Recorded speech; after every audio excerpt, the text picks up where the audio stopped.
Basahin natin ang salita ng Diyos. Sige po, 1, 2, 3. Ang kakayahan ng langit ay natutulad dito. Ang 10 dalaga lumabas upang sumalubong sa ilong. Bawat isa ay kailangang ilawan, at mag-isa sa kailangan, at ang limang ay tatalino. Amen. Sige po, umupo na po ang lahat. Hallelujah. Ang pamagat po ito ay choose to be wise as a servant of God. Piliin na maging matalino bilang isang lingkod ng Diyos. Amen.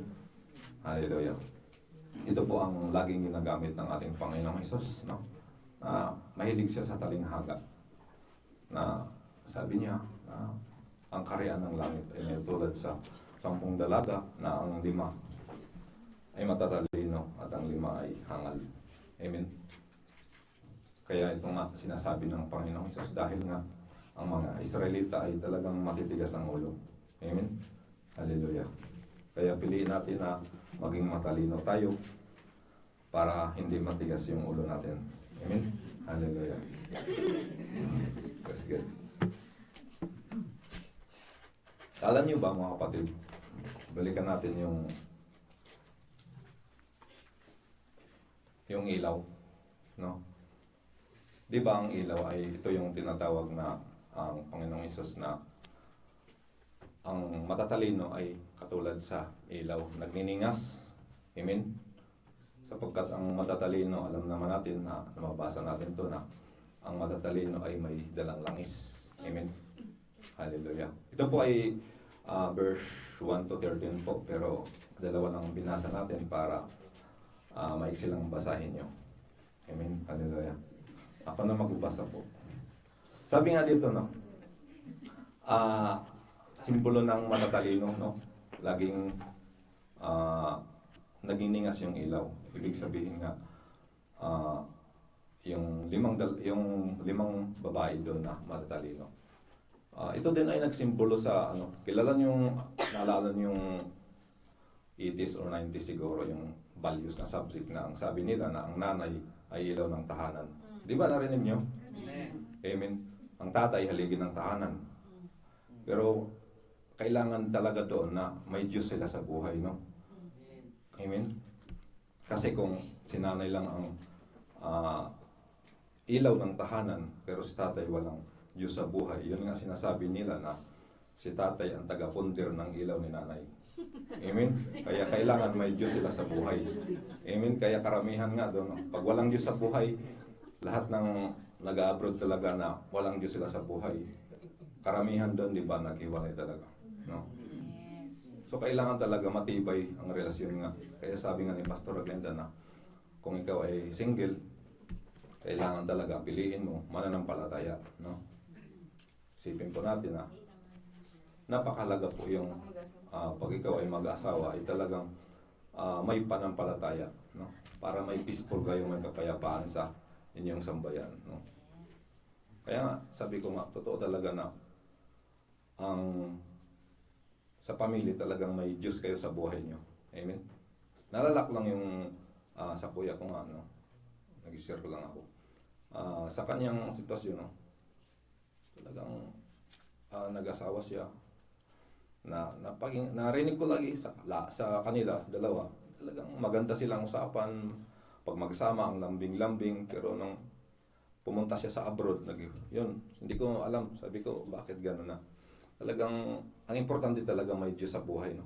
Kahit kayo ay magkalayo, at least, ang naiba ng mga asawa mo sa Pilipinas, may Diyos sa buhay, tapos ikaw din may Diyos sa buhay, talagang tumatagaan yung pagsasama dahil takot kayo sa kasamaan. Amen? Hallelujah nga. Sabi nga diyan, piliin na maging matalino, no? So, sa mga single talagang piliin natin yung matatalinong babae na laging nagniningas, no? Simbolo. Hallelujah. Kaya mga kapatid, palawat na po tayo sa ating salita ng Diyos. Sabi nga dito sa Matthew 25 verse 1, ang karyaan ng langit ay matutulad dito sa 10 dalagang lumabas upang sumalubong sa lalaking kasal. Bawat isa ay may dalang ilawan. Ang 5 sa kanila ay hangal at ang 5 na may matatatalino. Amen. Isipin po natin, no? Na gusto ni Lord yung kanyang lingkod ay matatalino. Amen. Kumusta ang ating spiritual na pamumuhay mga kapatid? No? Matatalino ba? tayo. Amen. Sa ating spiritual na pumuhay, no? Ito yung gusto ni Lord, no? Sabi nga dito, no, sa verse 3, ang mga hangal ay nagdala ng kanilang ilawan, ngunit hindi naman nagbaon ng langis. Verse 4, ang matatalino na may nagbaon ng langis bukod sa nasa kanilang mga ilawan. Amen. Isipin po natin, no, kung tayo ay lingkod ng Diyos, no, talagang matalino tayo, no? Piliin natin na lagi tayong ready, handa tayo sa lahat ng oras, mga kapatid, no? Kaya nga, sabi ko nga, paano ba, Lord, maging matalino na bilang lingkod ng Diyos? Ang natutunan ko, yung magpapasting ka, magbasa ng Bible, magmeditasyon, at saka yung pagbibigay mo ng ikapo, nagdagdag na niya ng katalinuhan sa iyong isip. Dahil may Diyos nga sa buhay mo. So ibibigay mo yung katapatan mo kung paano ka makita ni Lord ng katapatan, no? Ipakita mo doon kung sa pagbibigay, sa pagpapasting, pagmeditate, babasa ng Biblia. Doon makikita mo na yung katatagan mo, yung katalinuhan mo, doon mo malalaman. Amen? Hallelujah. Kaya nga, sabi nga ni Pastor Aglinda, no, na walang kahit engineer ka o scientist ka man o tapos pag dito tayo sa templo ni Lord, kahit ang kasama natin ay nagtapos lang ng anong tapos niya elementary, pero pantay-pantay pa rin tayo sa paningin ng Diyos. Amen.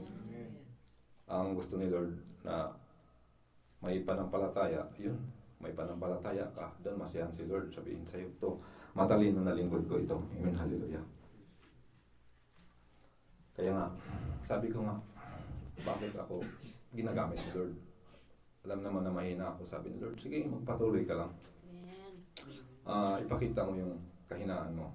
Amen. Kaya, naalala ko nga sabi ni Pastor Rene, sabi niya, okay lang na mahina ka doon, at least may fighting spirit, malakas ka.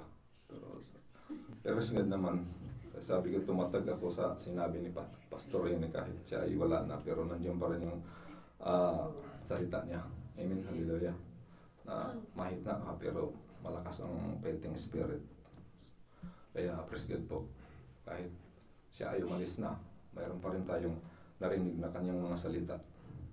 Amen, hallelujah.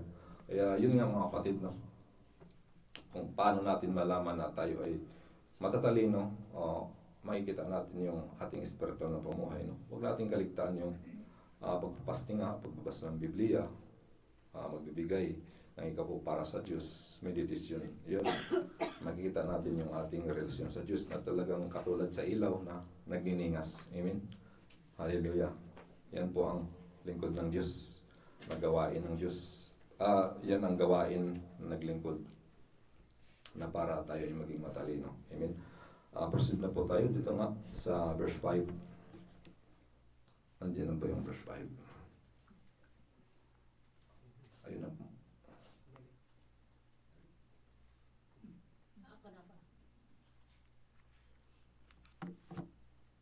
Sabi dito, naantala ang pagdating ng lalaking ikasal, kaya tinantok at nakatulog sila sa paghihintay.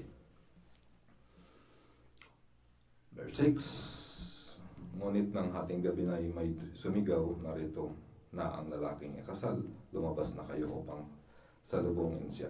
Amen, hallelujah. Sipin po natin, no? Sabi dito na antala. Amen. Naantalang paghintay ang pagdating ng ikasal na lalaki, kaya inantok sila sa paghihintay. Amen. Kaya habang tayo ay naghihintay, mga kapatid, no? Talagang sa ating pagtitiis, no? Talagang huwag tayong yun sabi nga nila na patulog-tulog. Amen. Parang tinamaan ako. President. Kaya bilang mga lingkod ng Diyos, no? Habang tayo ay may hinintay, no? Talagang yung ating panampalataya ay talagang laging ready, hindi patulog-tulog. Amen. Praise God, hallelujah. Ngunit ng ating gabi na ay may sumigaw, narito na ang lalaking ikasal, lumabas na kayo. Amen. So, ganun, dumating ang panahon, no? Na sumigaw na yung lalaki na ano, parating na yung lalaking kasal. Hallelujah. Sabi dito sa verse 7, agad bumangon ang 10 dalaga at inayos ang kanilang ilawan. Amen, hallelujah. Sinabi ng mga hangal sa matatalino, bigyan naman ninyo kami ng kaunting langis, aandap-andap na sila, naandap-andap na ang aming ilawan. Amen. Ito pong sabi ng hangal. Andap-andap na ang kanilang ilawan. So mga kapatid, no, kung isipin natin ang ating panampalataya, katulad ba sa hangal, no, na aandap-andap ba? Amen. Kung isipin natin, gusto ng Diyos yung ating panampalataya ay katulad sa ilaw na giningas. Naisipin natin yung bilang lingkod tayo ng Diyos ay talagang matalino tayo. Amen. Hallelujah. Kasi yun lang naman ang gusto ni Lord, na hindi tayo magkaroon ng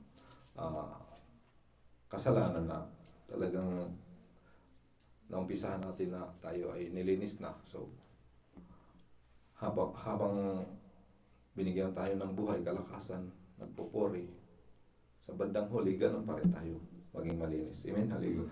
At matalino. Hallelujah. Praise God.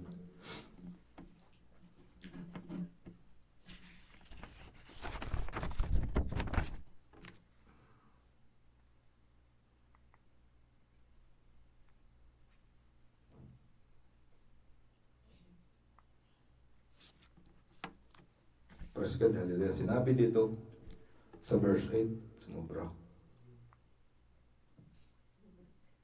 Sa verse 8, sinabi ng hangal sa mata, bigyan naman ninyo kami.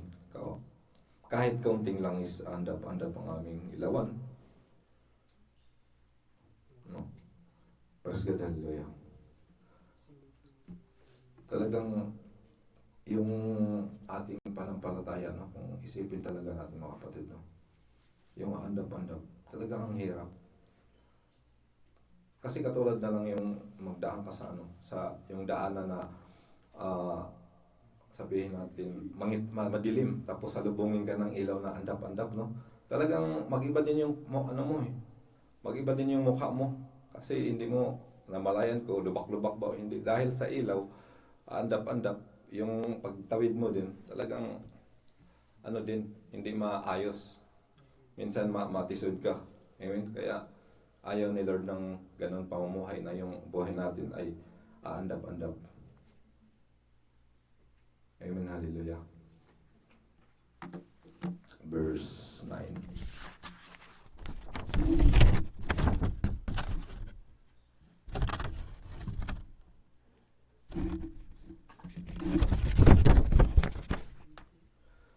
Kaya nga bilang mga lingkod ng Diyos, no? Naway sa ating panampalataya, di tayo tulad sa hangal. Amen? Hallelujah. Dahil hindi natin alam nga ang araw o ang oras man. Amen? Hallelujah. Kung kailan dumating ang Diyos.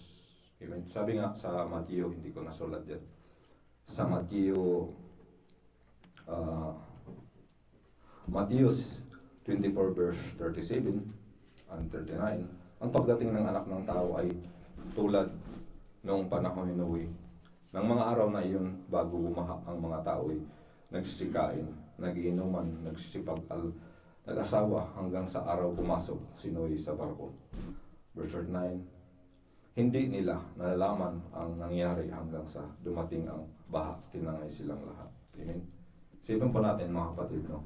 Kung ang ating panampalataya andap-andap, tapos bigla nang dumating ang ating Diyos na katulad sa panahon ni Noe, no? Talagang yun nga sinasabi na masaraduhan tayo, no? Na sabihin sa atin ni Lord, sino kayo, hindi ko kayo kilala, no? Makahirap po mga kapatid, no? Kaya bilang mga lingkod ng Diyos, no? Yung na tinuruan na tayo ng ating Pastor Glinda, no? Na yung kaalaman na mula sa Diyos. Amen? Talagang ipasok na natin sa ating puso, no? Yung kanyang natutunan. Amen? Natutunan. Amen? Na naghihirap siya, nagtuturo. Tapos sa ating na na nakinig lang ng salita ng Diyos. Sa tinga lang natin narinig, tapos labas naman sa kabila tinga, wala na. Tapos kung sa puso mo talaga ipasok yan, talagang manatili yan. Talagang yan lalakaran mo, kapatid, no? Yan po ang pagsunod sa Diyos. Amen. Kaya patatagin natin yung ating katalinuhan. Amen. Yung ating panampalataya sa Diyos. Amen.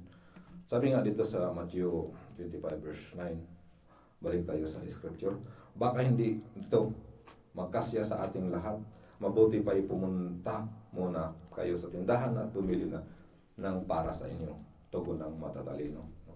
Sabi ng matatalino sa hangal, punta muna kayo sa tindahan, baka makabili kayo. Amen. Sabi dito sa verse 10, kaya't lumakad ang 5 dalagang iyon upang bumili ng langis habang wala sila. Dumating ang laking ikasal, ang 5 ay nakahanda, kasama niyang pumasok sa kasalan at isinara ang pinto. Amen. Hallelujah. Ito po maliwanag po, no, na yung hangal na kung ano ang sinasabi ng matatalino, sunod lang sila ng sunod, no? Pero hindi nila alam na yung lalaki parating na pala, no? Same din sa ating panampalataya, no? Kung ating panampalataya, andap-andap dumating na ang Diyos, no? Tapos masaraduhan na tayo. Isipin po natin yung kung lagi kang ready, matalino ka, sabi nga dito, no? Habang wala sila, dumating na laking kasal, ang 5 nakahanda na ay kasama niyang pumasok sa kasalan at isinara ang pinto. Amen. Isipin po natin paano kung dumating ang panahon na hindi tayo mapasama kung ang ating panampalataya ay andap-andap, no? So piliin natin na maging matalino tayo. Amen. Hallelujah. Praise God, no? Isipin po natin, no? Nakatapos tayo ng MBS leadership, no? Talagang mayroon talaga tayong matutunan, mga kapatid, no? Yun nga, sabi nga sa Matthew 6:33, no? Na-memorize na natin yan na unahin si Lord, unahin si Lord. Amen. Pero minsan pagdating ng Sabat di wala naman. Amen. Huwag natin kung ano natin na natutunan na mula sa salita ng Diyos, yun ang ating isa pang buhay. Amen. Huwag natin mag-alibay pa na may importante ako na lakad, hindi pwede. So, tayo na mga lingkod ng Diyos, alam natin kung paano natin pahalagan ng ating panampalataya upang katulad tayo sa mga talino na laging naniningas yung ilaw. Amen? Hallelujah. Dahil yun ang gusto ni Lord. Isipin po natin na sa ating pagpunta dito, no, yung pagpupuri natin ay hindi lang ito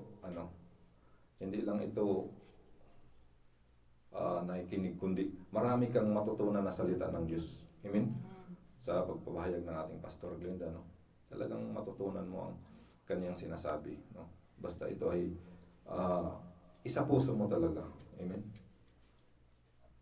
Yun nga, sabi nga, naalala natin yung sa 1 King chapter 2 verse 9, no? Si Solomon laging humingi ng karunungan, no? Binigyan siya. So, nandito tayo sa templo ni Lord, no? Hindi lang tayo nakinig, kundi para madagdagan yung ating kaalaman, yung ating panampalataya. Amen? Tayo na mga lingkod ng Diyos, alam natin ang mabuti at masama. Amen? Dahil, yun nga, leader na tayo mga kapatid, no? Kailangan natin magtiis sa ating buhay. Sa ating pagtitiis, kasama si Lord. Amen? Kasi kung nagtiis ka, wala si Lord, matapos ang buhay mo, tapos hindi kasama, yun ang masaklap, no? Yung sinasabi mo lang may Diyos ka sa buhay pero hindi mo isinasa puso, no? Tiis ka lang ng tiis pero hindi mo pinakita sa Diyos kung paano siya paglingkuran, no? Paano yung katalinuhan mo, talagang ipakita mo kay Lord. Amen? Hallelujah. Dahil alam naman natin talagang bilang mga lingkod ng Diyos, no?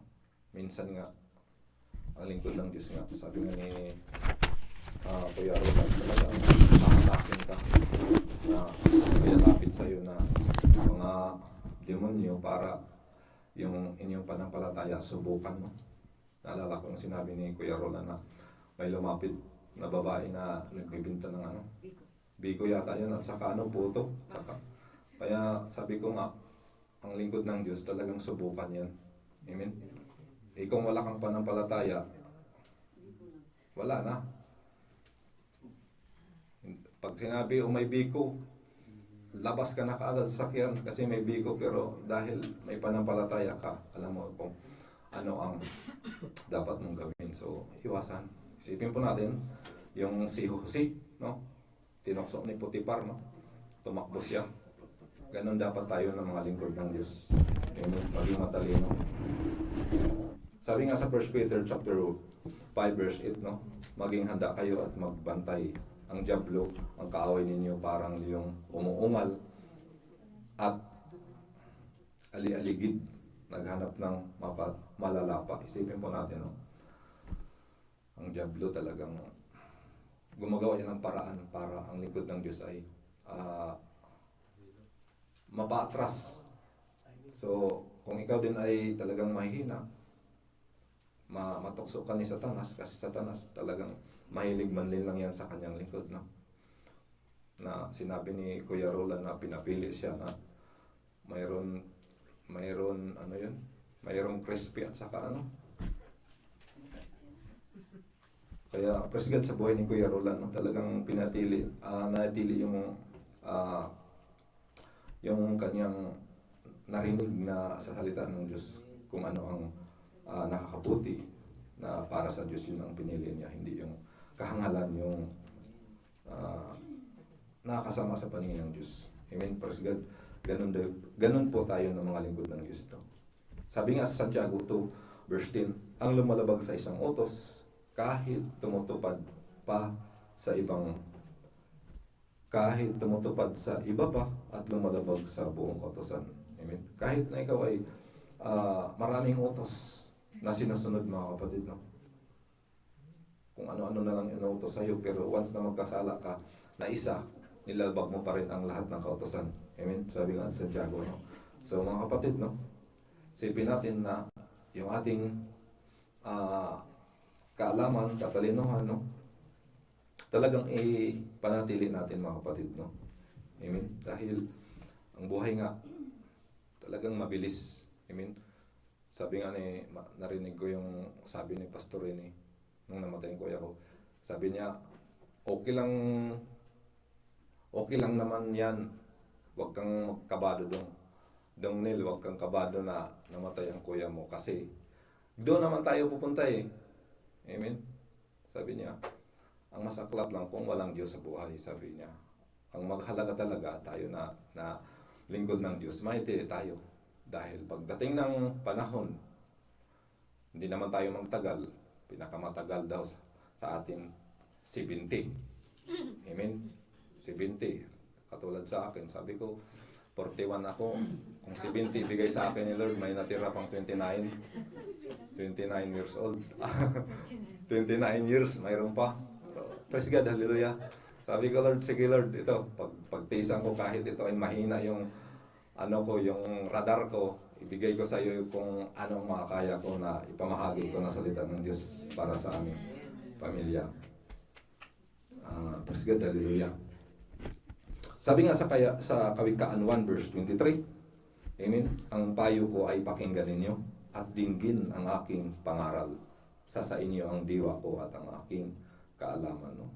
Laging nagpaparinig ang Diyos, no? Na yung payo ko pakinggan ninyo, no?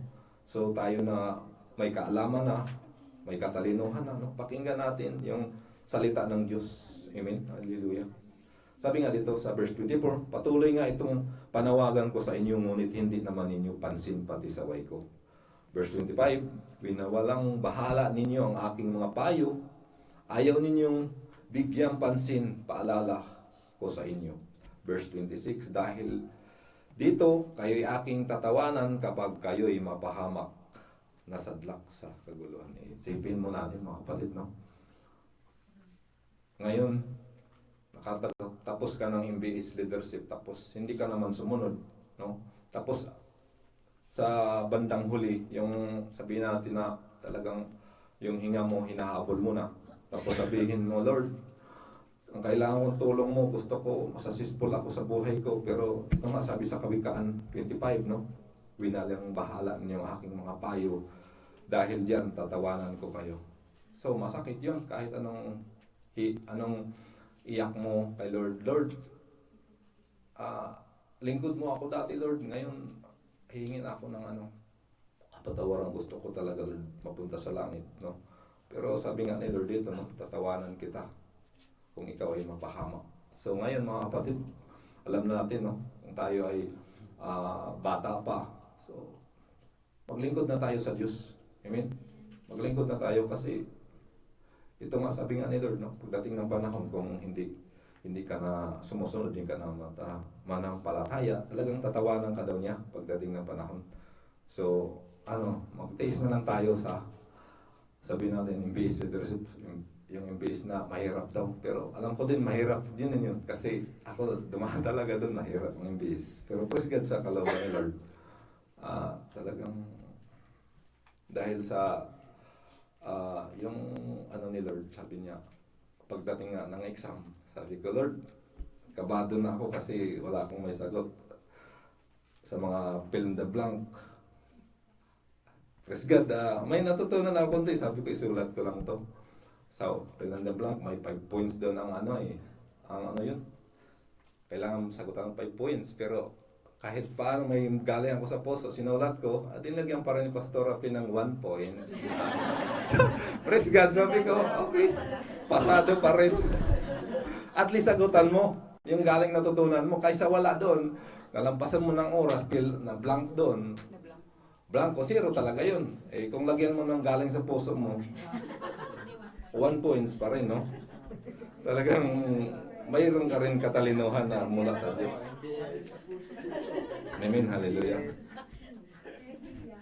Praise God, hallelujah. Proceed na tayo sa scripture, mga kapatid, no? Sa Matthew 25 verse 11, pagkatapos dumating naman ang iba pang dalaga. Panginoon, papasukin po ninyo kami. Verse 12, ngunit tumugon siya, sino kayo? Hindi ko kayo kilala. Amen. Bumalik na ang yung dalaga na hangal. Amen. Sabi niya, mayroon na kaming langis, nakabili na. Papasukin mo na kami. Sabi dito, kung ngunit tumugon siya, sino kayo? Hindi ko kayo kilala. No? Napakahirap mga kapatid, no? Nung naumpisahan mo na nag-aral ka ng MPS, leadership, pagdating sa dulo, sabihin lang sa iyo ni Lord, hindi kita kilala. Tapos, ang usapan. Praise God, hallelujah. Kaya mamatili na tayo mga kapatid. Amen? Sabi nga sa Matthew 25 verse 13, pagkatapos nito ay sinabi ni Jesus, kaya't magbantay kayo sapagkat hindi ninyo alam ang araw o ang oras man. Amen?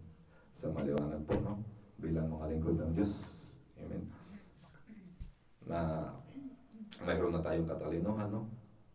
Isipin natin yung sinabi dito ng Panginoong Hesus na magbantay sa bawat oras, bawat araw. Amen? Yun nga, yung lagi kong narinig, no, sa social media na isang din siya, pastor na sabi niya, lagi kang magpasalamat dahil yung pagtulog mo, hindi mo alam na magising ka pa bukas. Amen? Kaya mahalaga yun na nagising ka, talagang pasalamat ka kay Lord, no? Sabi ko, talagang salamat ako sa Diyos na kahit ganito man yung kahinaan ko, pero nandiyan pa rin si Lord sa puso ko. Sabi ko, Lord, salamat dahil pinatag mo pa rin ako. Alam ko naman na yun nga, last 2025, last year ba yun, at saka marami akong pagsubok, pero dahil si Lord kasama ko, no?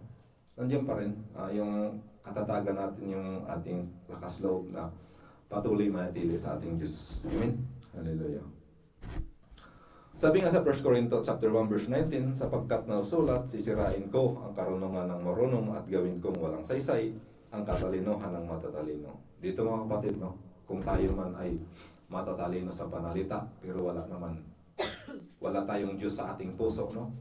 Magaling kang magsalita, kung ano-ano, sabihin mo, tapos ko, scientist, engineer, magaling kang magsalita na eh. Pero sa kay Lord daw, wala to. Sabi nga, walang saysay ito sa Kanya. Amen? So, mga kapatid, no? Gaano natin kahalaga yung salita ng Diyos na ating natutunan, na pinasok natin. Talagang ito ang ating pahalagan, yung natutunan natin na mula sa Diyos. Amen? Hallelujah. Kasi kung nagmarunong lang tayo na magaling ako, ano na ako, general manager na ako sa company namin, tapos wala ka namang Diyos. Pero sabi nga ni Lord, no, walang saysay din yan yung katalinuhan. Kaya bilang mga lingkod ng Diyos, hindi tayo para sa ating katalinuhan na lingkod tayo ni Lord. Amen, hallelujah.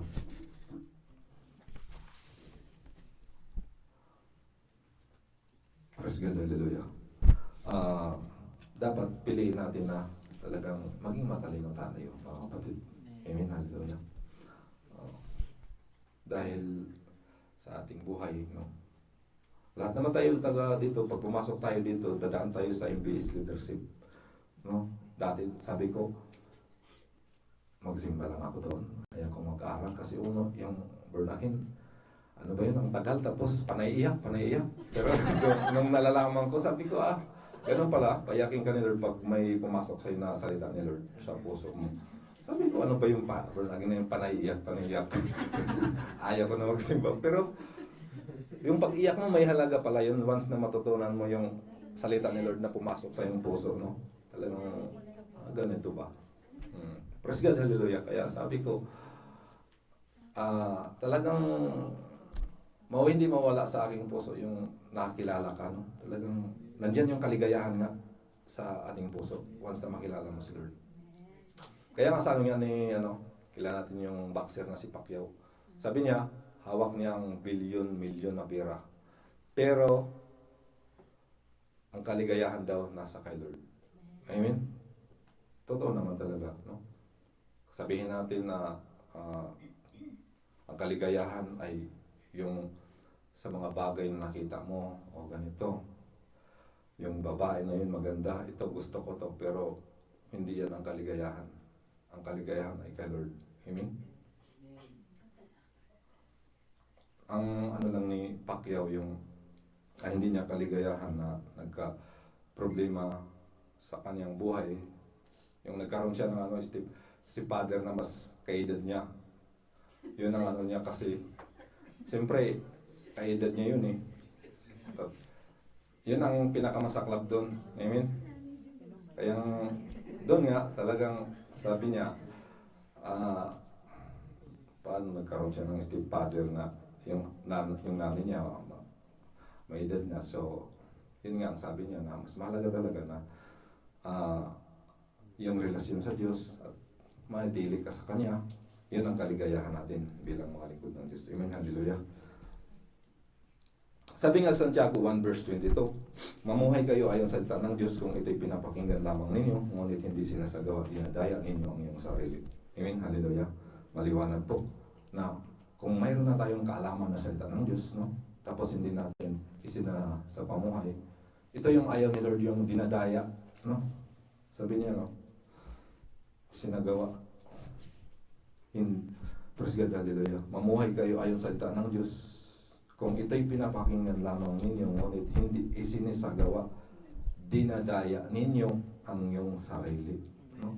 Napakahirap yung salitang dinadaya. No?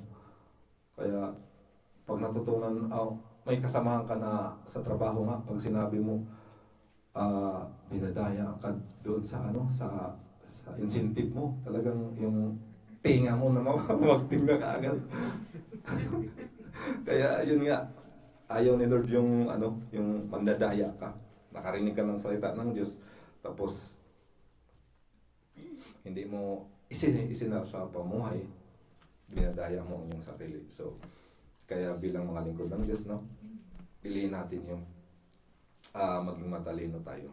Amen, hallelujah. Praise God. Sabi nga sa 1 Peter chapter 4 verse 10, bilang mabuting katiwala ng iba't ibang kaloob ng Diyos, gamitin ninyo ang aking kakayahang tinanggap ninyo sa ikakapakinabang ng lahat. Amen, hallelujah. Mayroon na tayong natutunan, no? Yung panalangin. Napakahalaga talaga yung panalangin. Kasi po, nung pumunta talaga ako dito, hindi ako marunong manalangin. Pero praise God sa buhay ni Pastor Aglinda. At mayroon natutunan ako. Kahit na nanalangin ako na ito sa aking puso, tama na to. Pero mayroon correction si Pastor Aglinda. Sinusunod ko pa rin yun. Kasi siya nga ang maraming natutunan mula sa Diyos. Amen? Kaya praise God po sa buhay ni Pastor Aglinda, kahit alam natin na sa kanyang sitwasyon, no, na siyang namumuno, dala-dala niya yung buong iglesia, tapos talagang yung kanyang pag-education ministry, so pahalaga natin din, no? Huwag natin baliwalain lang yung kanyang pagtuturo, no? Kasi nahirapan na nga siya sa kanyang pagdadala sa iglesia, tapos tayo ng mga lingkod ng Diyos na medyo pahirap din sa kanya. Saan ba to? Absent naman siya sa Anak mo absent. absent naman yung mga nag-MBS. Praise God. Kaya praise God, hallelujah, sa buhay ni Pastor Aglinda, no? Salamat sa kabutihan ng Diyos. Sabi nga dito sa 1 Peter chapter 4 verse 10, no? Mga kapatid, mayroon tayong natutunan na kaloob ng Diyos, yung panalangin nga, sinasabi ko na ito ang malaking bagay sa akin.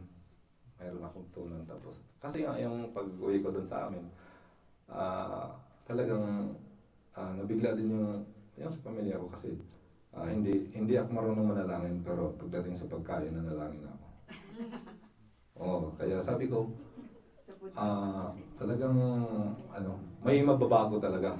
Pagtingin nila sa iyo, may mababago din. Basta ikaw ay medyo sa buhay. Sabi nila, dati ito si Dodong kasi pangalan. Si Dodong pagdating ng sa misa, kain kaagad yan, pero ngayon, nalangin talaga siya. Praise God, no? Yung may natutunan kahit ito ay maliit. Sabihin natin maliit man ito na bagay, panalangin. Pero mahalaga po ito, mga kapatid. Malaking impact ito kay Lord, no? Malaking bagay po ito. Kung manalangin tayo, talagang kahit maiksi man yung panalangin at seryoso, no? Kasi mayroon ibang talaga na sabihin ko talaga na hindi sila manalangin. Yung sa social media, nanalangin siya na nagpasalamat siya sa Lord. Lord, salamat Lord. Tapos maya-maya ang sinusunod niya, Lord, itong mga kasama ko na nandito, hindi naman ini-invite, bakit nandito? So, iba na yung niya, yung punto niya, nagpasalamat tapos yung nandito na, bakit nandito? Iba yung niya, panalangin, no? Hindi naman maganda yan sa kay Lord, no? Sabihin mo na bakit nandito yung tao na to, nag-invite pa, nagdala pa ng mga kaluluwa na hindi naman kasama. So, pangit yun, mga kapatid. Kung ano yung galing kay Lord na ating natutunan, no? Ibahagi natin dun sa kasin o sino ba yung hindi marunong magpanalangin. Mahalaga po yun, yung panalangin.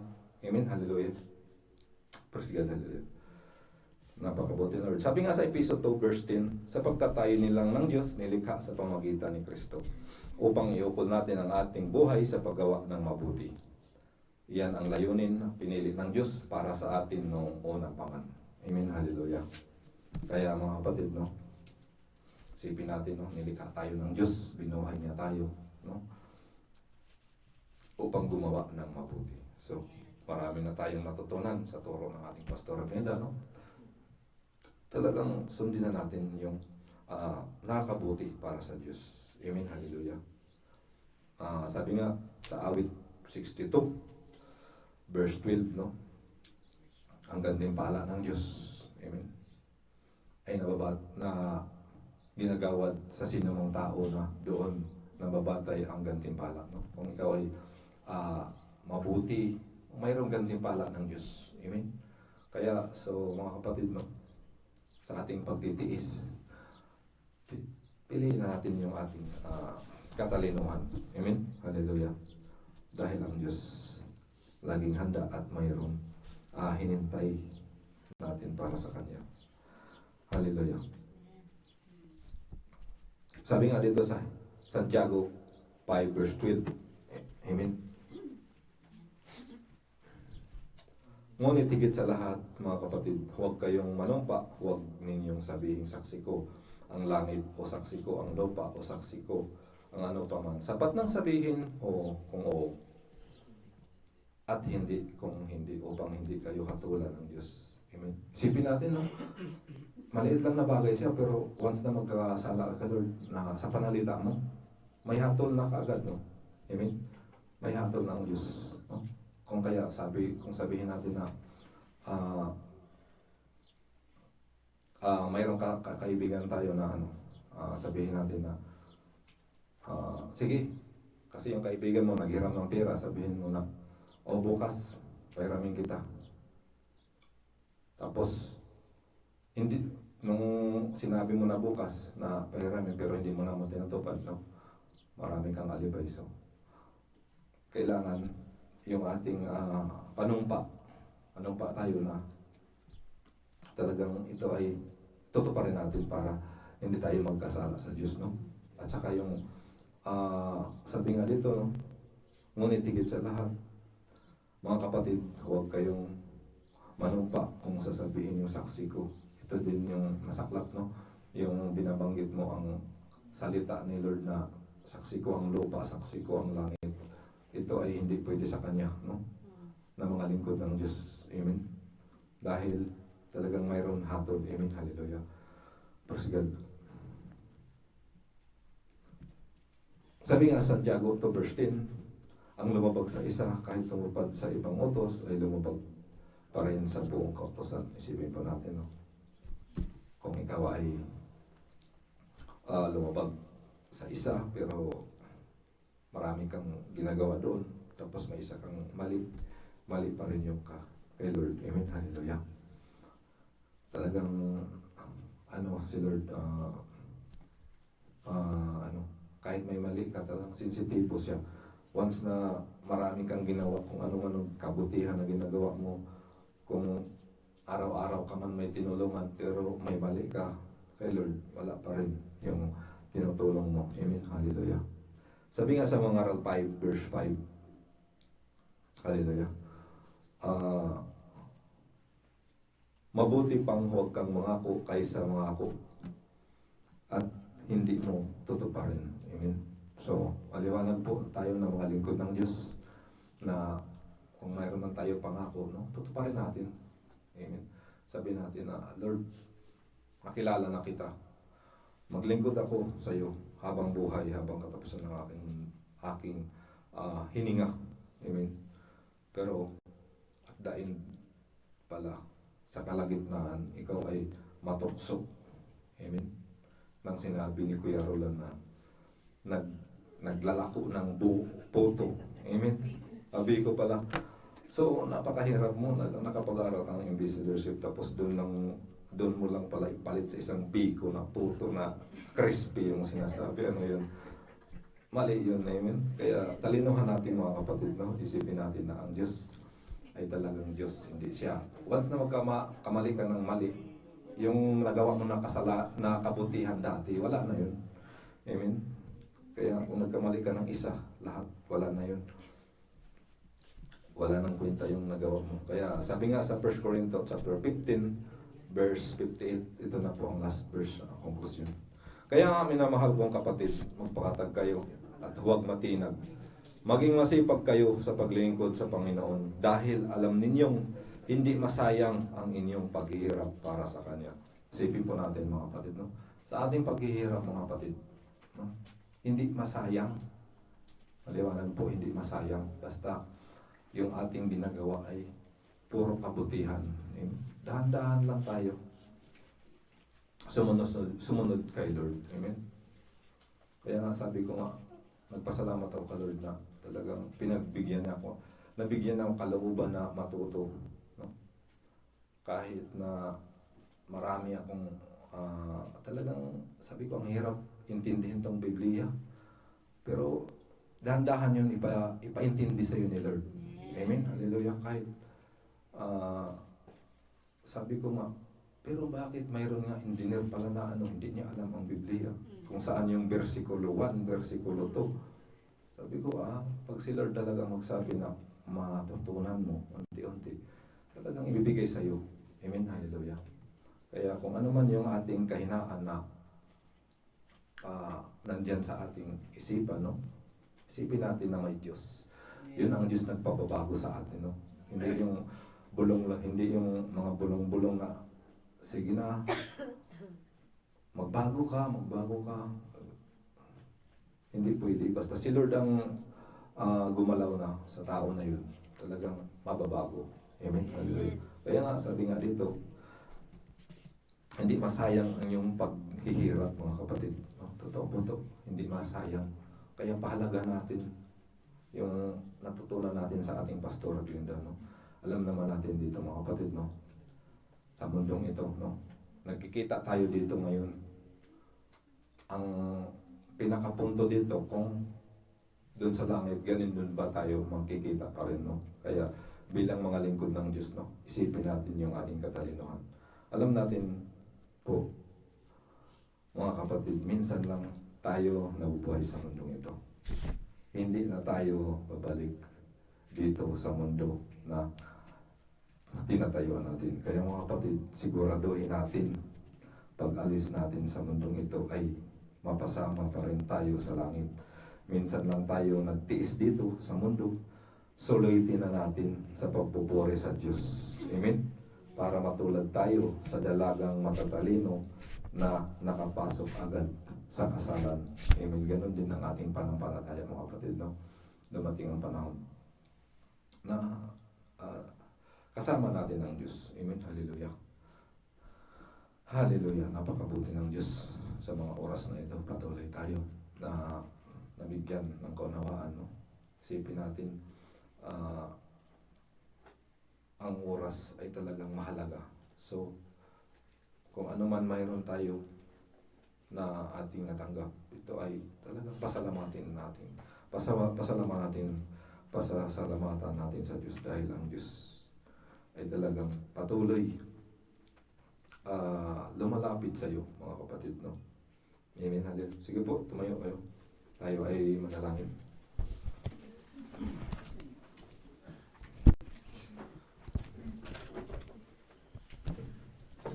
O Diyos na makapangyarihan, salamat Lord sa mga oras na ito. Tunay kay buti mo, Lord. Hallelujah.